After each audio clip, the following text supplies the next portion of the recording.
Assalamualaikum warahmatullahi wabarakatuh. Tepang deui dina pembelajaran bahasa Sunda. Dina danget ieu urang bakal medar materi ngeunaan artikel.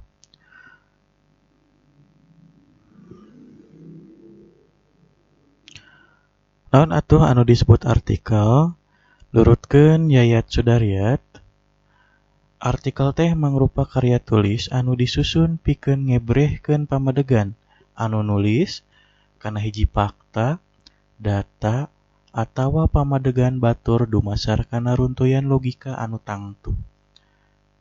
Upami nurutkeun Hendrayana saparakanca, anu disebut artikel teh salah sahiji wangun tulisan non-fiksi nu dumasar kana data jeung fakta kalawan diwuwuhan ku analisis jeung pamadegan ti nu nulisna.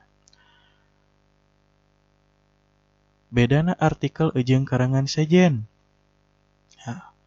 Bedana artikel jeung karangan sejen misalnya opini, kolom atawa esei nyaeta opini mah leuwih ngutamakeun gagasan pribadi. Ari artikel mah pamanggih nu nulis teh ditepikeun dina wangun analisis atawa data jeung fakta babandingan anu beda jeung bahan tulisanana. Bedana artikel jeung makalah. Artikel mah dimuat dina koran atawa majalah, sedengkeun makalah mah henteu. Sifat artikel. Artikel miboga sifat anu aktual. Naon ari aktual? Aktual teh anyar keneh. Tema anu diangkat anyar haneut keneh nuju harengheng nuju viral. Anu kadua, ngandung gagasan anu bisa kontroversial. Aya anu pro kanu artikel eta, aya anu kontra kana artikel eta. Janten pami tiasa mah lamun urang ngadamel artikel teh si anu tos maca artikel urang teh tiasa satuju kana artikel urang, tiasa oge teu satuju kana artikel urang. Anu katilu, sifat artikel nyaeta eusina teh pikeun mere nyaho atawa informatif teh. Anu kaopat, eusina bisa mangaruhan jeung ngayakinkeun batur. Aya fungsi persuasif atanapi argumentatif di dieu. Tuluy, anu kasalajengna kalima, eusina teh bisa nyenangkeun hate anu maca, rekreatif. Aya kitu artikel anu rekreatif anu bisa nyenangkeun hate batur, tah loba. Contona nyaeta artikel-artikel anu ngabahas ngeunaan kulineran, tempat wisata, tuluy idola bisa jadi sepak bola, K-pop, penyanyi, artis jeung sajabana eta kana sifat artikel. Lajeng aya ciri-ciri artikel anu kahiji nyaeta ditulis kalayan asmana atanapi byline story. Maksudna naon? Ditulis kalayan asmana teh nyaeta artikel mah aya ngaran anu nulisna. Janten satos judul aya nami penulisna saha. Anu kadua ngandung gagasan anu aktual. Tadi tos disebutkeun ngandung gagasan aktual teh anu anyar keneh, bisa wae oge gagasanna teh kontroversi.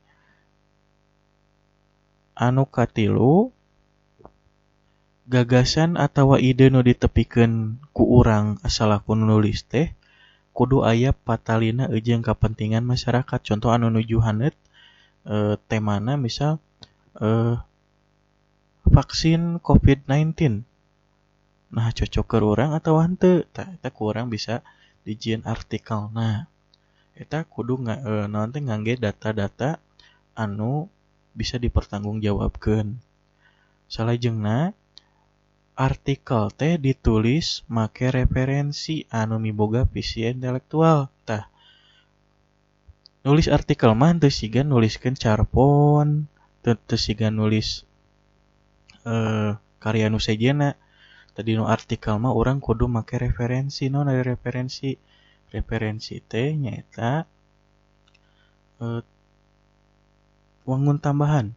Janten aya data tambahan anu bisa dipertanggungjawabkeun. Misalkan tina buku, tina wawancara, tina data-data statistik jeung sajabana.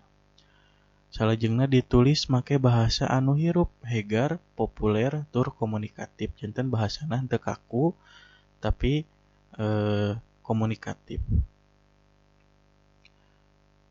Salajengna ciri-ciri artikel nyaeta singkat, singget, tur tuntas. Janten artikel mah sajudul teh langsung tamat, henteu aya bersambung misalkan.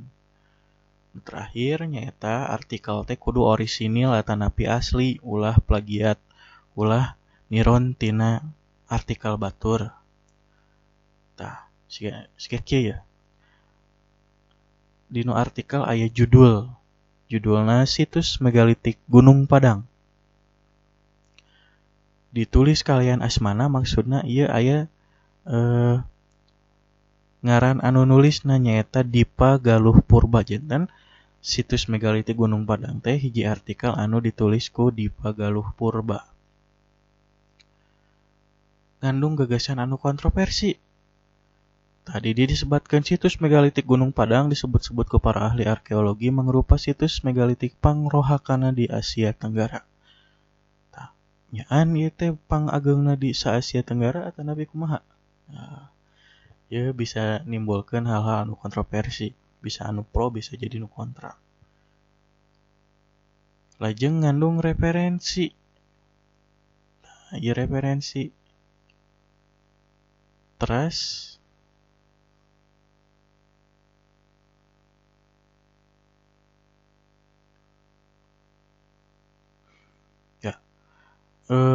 sakitu heula anu tiasa didugikeun engke disambung deui kana masih materi artikel ke urang ngabahas ngeunaan syarat nulis artikel kumaha, lajeng strukturna kumaha, teras